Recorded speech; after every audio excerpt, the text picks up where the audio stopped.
Hello student, welcome to this lecture. In this lecture we will see some illustrations of differentiation. चलिए हम लोग मैं जो आपको बताऊंगा यहाँ पर, तो सबसे पहला चीज़ ध्यान रखेंगे आप लोग, जितने भी illustrations है सबसे पहले आप खुद ट्राई कीजिए, नहीं बनेगा तो फिर आप इसका एक्सप्लेनेशन देखेंगे। तो पहले यहाँ पर ये इलस्ट्रेशन कुछ दिया हुआ है, क्या बोलते हैं, differentiate the following with respect to independent variables. अब इसको लेके कंफ्यूज मत होना, ये बोल क्या रहा है, ठीक है, बस डिफरेंशिएट करने बोल रहा है। आपको डिफरेंट डिफरेंट केसेस दिया है। एक दिया y is equal to 6x² minus T minus 10x minus 5x cube. दूसरा वाला दिया r is equal to 12/θ minus 4/θ cube plus 1/θ to the power 4।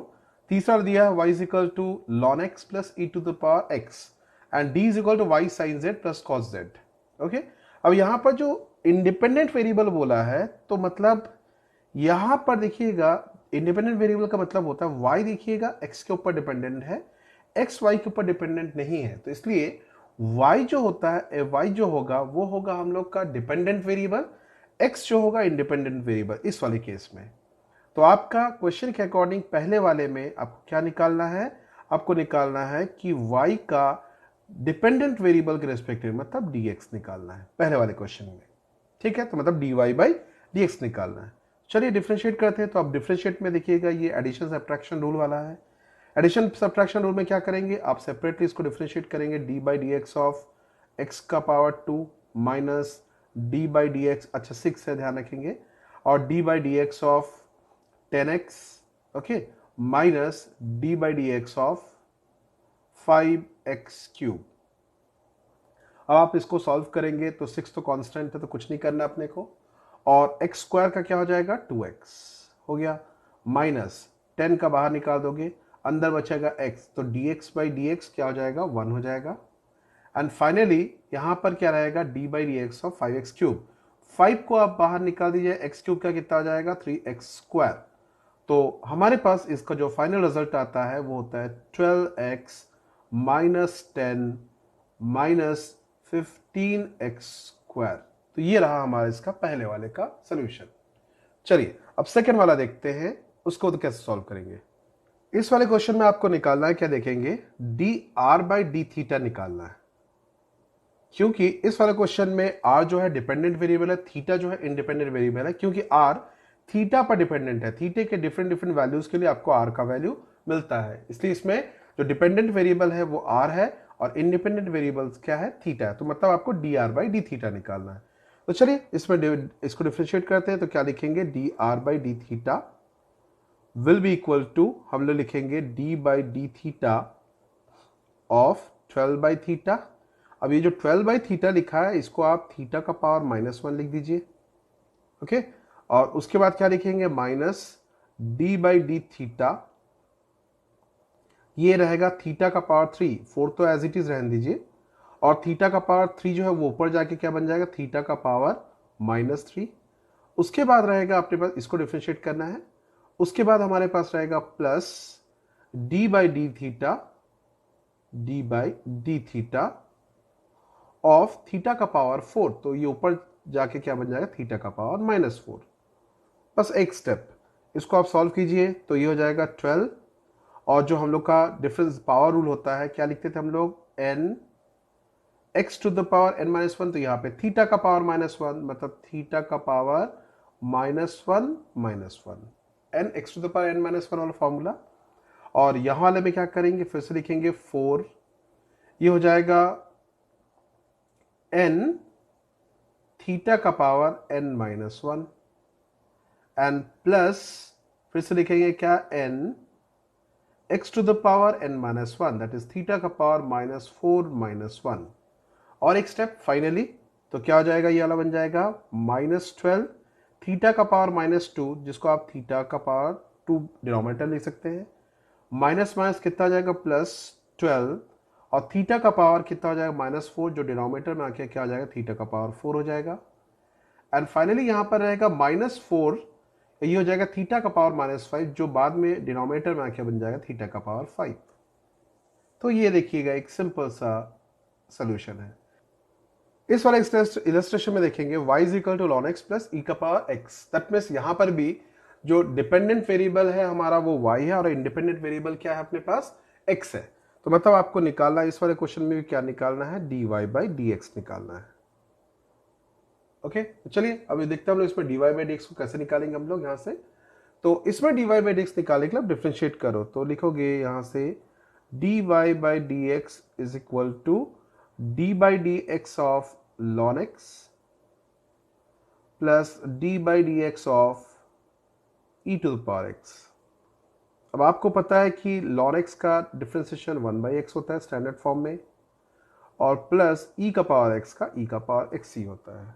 तो फाइनली रिजल्ट जो आया हमारे पास वो आया d by d x is equal to 1/x into power x। आपको कुछ ऐसा दिया है, ठीक है, y is equal to sine z plus cos z, dependent variable है z और सॉरी डिपेंडेंट वेरिएबल है y और इंडिपेंडेंट वेरिएबल क्या है z।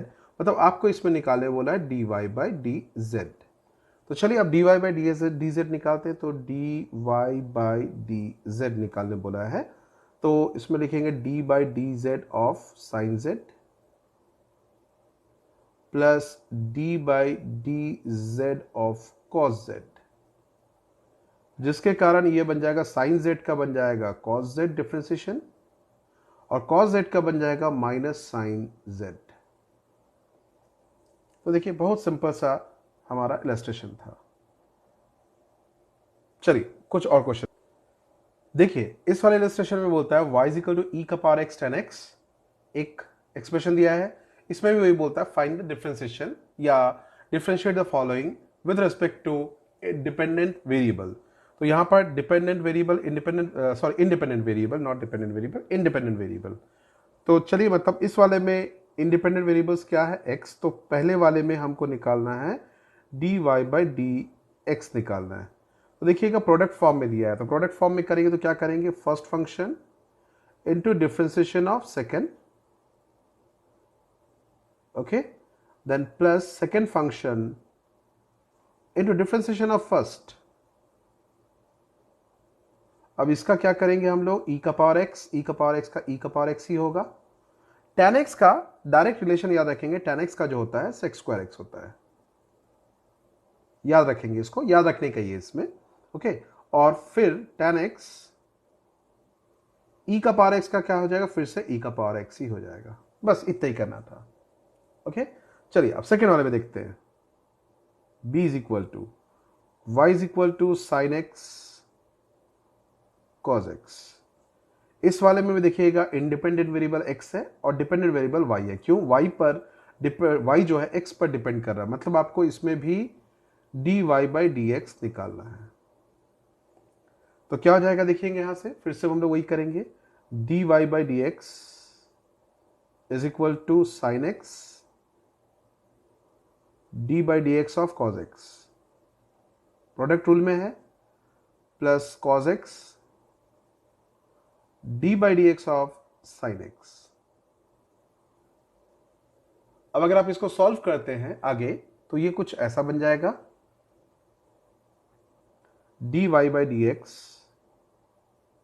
Is equal to sine x, cos x का हो जाएगा माइनस साइन एक्स, तो जिसके कारण सीधा सीधा हम लोग लिखेंगे माइनस साइन स्क्वायर एक्स, और यहां पे साइन एक्स का बन जाएगा कॉस एक्स, तो बन जाएगा प्लस कॉस स्क्वायर एक्स। बस हो गया, हम लोग इतना ही करना था इसमें, ओके। इसके बाद वाला देख लेते हम लोग। देखिए इसमें क्या करना था, S is equal T square plus one T square minus one. इसमें भी हम लोग का इंडिपेंडेंट वेरिएबल t है और डिपेंडेंट वेरिएबल s है, मतलब आपको इसमें निकालना है ds बाई डी टी। तो फाइनली वही आ जाएगा, यहां से भी ds by d t is equal to first function t square plus one differentiation of second function plus second function differentiation of first function. तो देखेंगे यहां से क्या बन जाएगा, ये हो जाएगा टी स्क्वायर प्लस वन और ये बन जाएगा टी स्क्वायर का डिफरेंशिएशन करेंगे तो टी स्क्वायर का 2t हो जाएगा, वन जो कांस्टेंट है तो वो 0 हो जाएगा, रहने दो, प्लस फिर यहां पर लिखेंगे टी स्क्वायर माइनस वन और ये हो जाएगा टी स्क्वायर का फिर से हो जाएगा 2t प्लस वन का फिर से 0। अब इसको सॉल्व करेंगे तो ये बन जाएगा 2t³ plus 2t, okay, plus यहाँ से भी क्या करेंगे 2t³ माइनस 2t, तो minus 2t plus 2t cut गया, तो फाइनली हमारे पास रिलेशन आया 4t³। तो ये हमारे पास ds/dt का वैल्यू आ गया, ओके। इस वाले इलस्ट्रेशन में देखेंगे क्या बता रहा, find the values of function y is equal to x³ minus 15x² plus 36x plus 11 at the point of maxima and minima. तो मतलब आपको पॉइंट ऑफ मैक्सिमा और मिनिमा कहां पे होगा और उस जगह पर इसका वैल्यू क्या होगा उसको निकालना है। तो आपको पता है फॉर मैक्स और मिन हम लोग क्या करते थे, फॉर मैक्स और मिन, फॉर मैक्स और मिन के लिए हम लोग क्या करते हैं, इसको फर्स्ट डिफरेंशिएट करते हैं, dy इक्वल टू dx को जीरो करते थे। तो dy by d x is equal to zero, मतलब आपको उसको डिफरेंशिएट करना पड़ेगा। तो चलिए आप dy बाई डी एक्स निकालिए, तो dy by d x is equal to हो जाएगा अपने पास 6x² minus 30x, okay, plus 36, ये आ गया, and that will be equal to क्या कर दीजिए, जीरो। फॉर मैक्स और मिनी के लिए जीरो करना पड़ता है। अब देखिए इसको 6 से अगर पूरे ये कर देंगे तो बन जाएगा x² minus 5x, okay, plus 6 is equal to जीरो। अब अगर इसको आप x का वैल्यू निकालते हो तो देखेंगे ये x² minus 3x minus 2x plus 6, splitting the middle term जो बचपन में आप पढ़ा करते थे, तो जिसके कारण ये बन जाएगा हमारे पास x माइनस 3 और ये बन जाएगा x minus 2 is equal to 0 और x इज इक्वल टू 3 और x इज इक्वल टू 2। आपके पास x के दो वैल्यूज मिल गए। अब ये नहीं पता चलता कि किस वैल्यू पे मैक्सिमम है या किस वैल्यू पे मिनिमम है। अब हम लोग को पता है कि जब मैक्सिमम मिनिमम निकालना होता है आपको सेकंड डिफरेंशिएशन करना पड़ता है। तो आप इसको दोबारा डिफरेंशिएट कीजिए, मतलब आपको निकालना है d2y by dx2। d2y by dx2 निकालेंगे मतलब इसको दोबारा डिफरेंशिएट करेंगे तो 6x² का डिफरेंशिएशन हो जाएगा 12x माइनस 30 हो गया। अब आप क्या करेंगे, put x is equal to 3, क्योंकि x के दो वैल्यूज मिल गए अपने पास। अब जब आप इसमें x इज इक्वल टू 3 रखोगे तो क्या होगा, देखेंगे d2y बाई dx2 का जो वैल्यू होगा वो होगा 12 इंटू 3 माइनस 30। तो 12 3 जा 36, 36 माइनस 30 मतलब जो वैल्यू आएगा वो आएगा 6, दैट इज अ पॉजिटिव। मतलब x इज इक्वल टू 3 पर क्या है, x इज इक्वल टू 3 पर मिनिमम है। आपने पढ़ा था कि अगर d2y बाई dx2 पॉजिटिव आता तो पॉइंट ऑफ मिनिमम होता है। अब नेक्स्ट क्या करेंगे हम लोग, यहां से अगला रख देंगे पुट, तो यहां से आ जाएगा at x is equal to 3, minimum value होगा ना, मिनिमम होगा। उसके बाद क्या करना, put x is equal to 2, क्योंकि x का और एक वैल्यू निकला हमारे पास 2, ठीक, इस 2 वैल्यू को रखते हैं किसमें, d2y बाई dx में।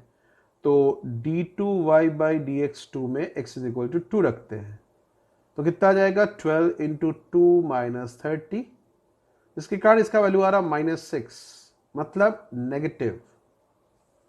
मतलब यहां से निकला d2y बाई dx² का वैल्यू नेगेटिव आया, मतलब at x is equal to 2, at x is equal to 2 y is maximum. मतलब y का value x is equal to 2 पर मैक्सिमम होगा और y का value x is equal to 3 पर मिनिमम होगा। तो ये आपको मिल गया point of maximum and minimum. अब value of maximum and minimum बोला है, तो वैल्यू ऑफ मैक्सिमम मिनिमम रखने के लिए आपको ये जो फंक्शन दिया है, इस फंक्शन में आपको x के वो वैल्यूज रखना जिसके लिए मैक्सिमम है या मिनिमम है। तो x इज इक्वल 2 के लिए मैक्सिमम है और x इज इक्वल टू 3 के लिए मिनिमम है। तो चलिए अब हम लोग आगे का निकालते हैं इसमें।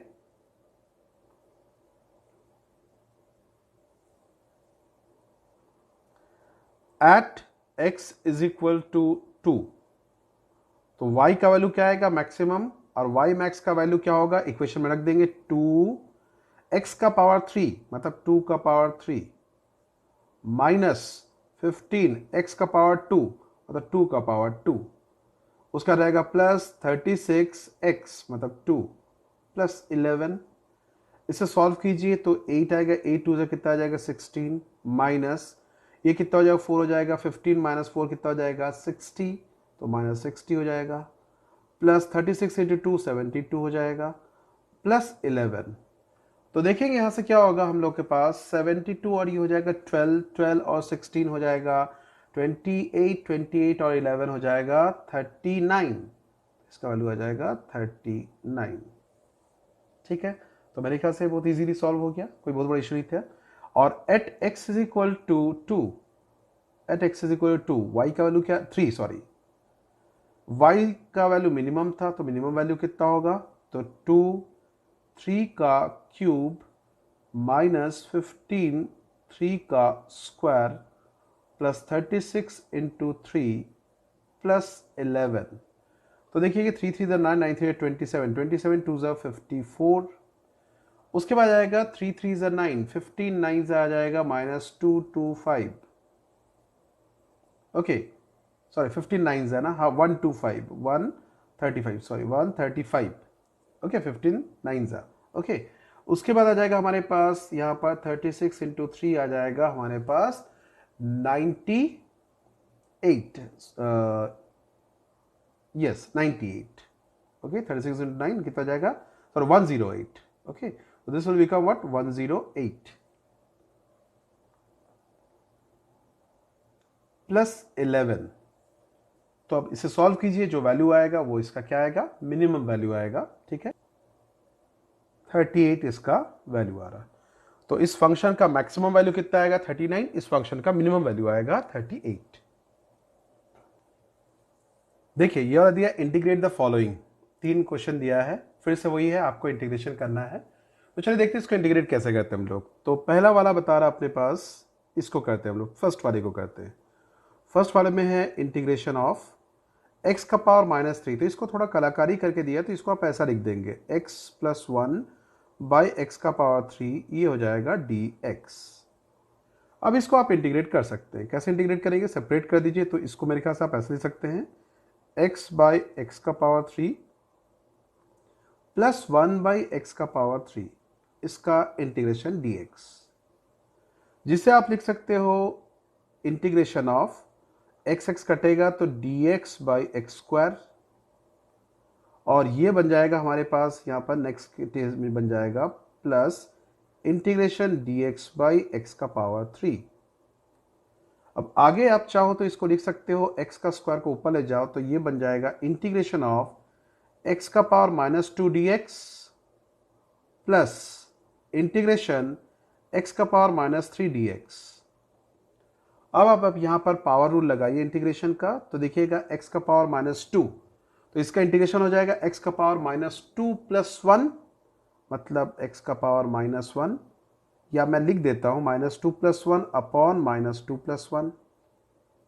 उसके बाद वाला में हो जाएगा प्लस x का पावर -3 प्लस 1 अपॉन -3 प्लस 1, और इसका जो फाइनल रिजल्ट आ जाएगा अपने पास, ये आ जाएगा x का पावर -1, और ये -2 प्लस 1 -1 बाई एक्स, और ये आ जाएगा -1 बाई 2x का स्क्वायर। हो गया, देखिए बहुत सिंपल सा हम लोग का इंटीग्रेशन आपको ऐसा दिया, देखेंगे ना सेकेंड वाला इंटीग्रेशन ऐसा है। तो इसमें क्या हो जाएगा, सेम वही करेंगे हम लोग, डी वाई है ना यहाँ से, तो इसको इंटीग्रेट क्या करेंगे y square d y, plus अलग अलग कर देंगे हम लोगों ने integration d y by 2y minus integration y cube d Y.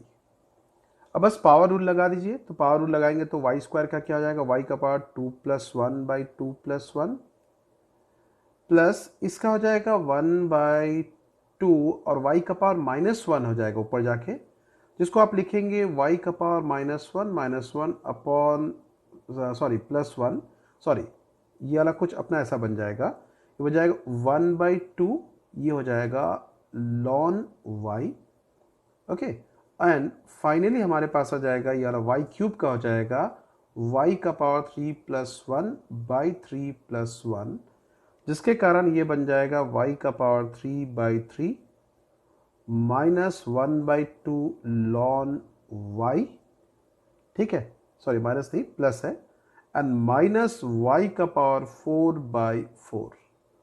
तो ये हमारा डिफरेंस इंटीग्रेशन हो गया इसका। ठीक है, नेक्स्ट वाला देखते हैं। दिया हुआ है integration of sine t minus cos t d t. तो इसको अलग कर लीजिए, क्या हो जाएगा, साइन टी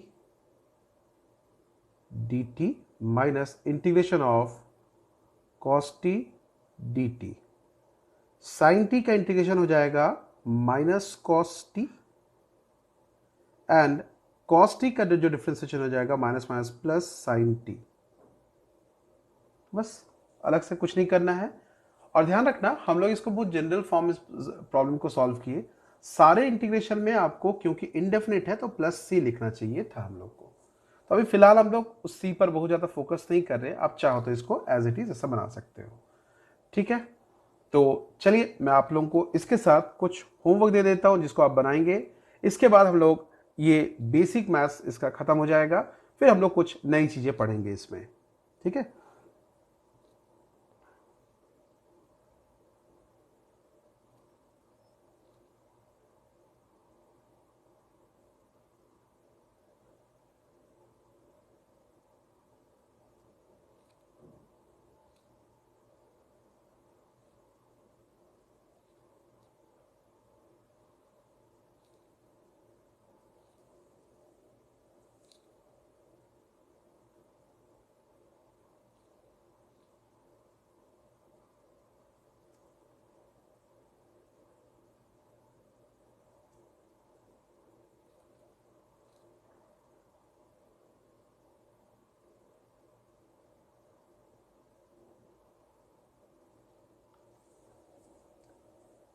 ये आपका होमवर्क रहेगा, इसे आपको सॉल्व करना है। तो हम लोग इतना पढ़ते हैं आज। तो till then bye, take care and have a nice time ahead.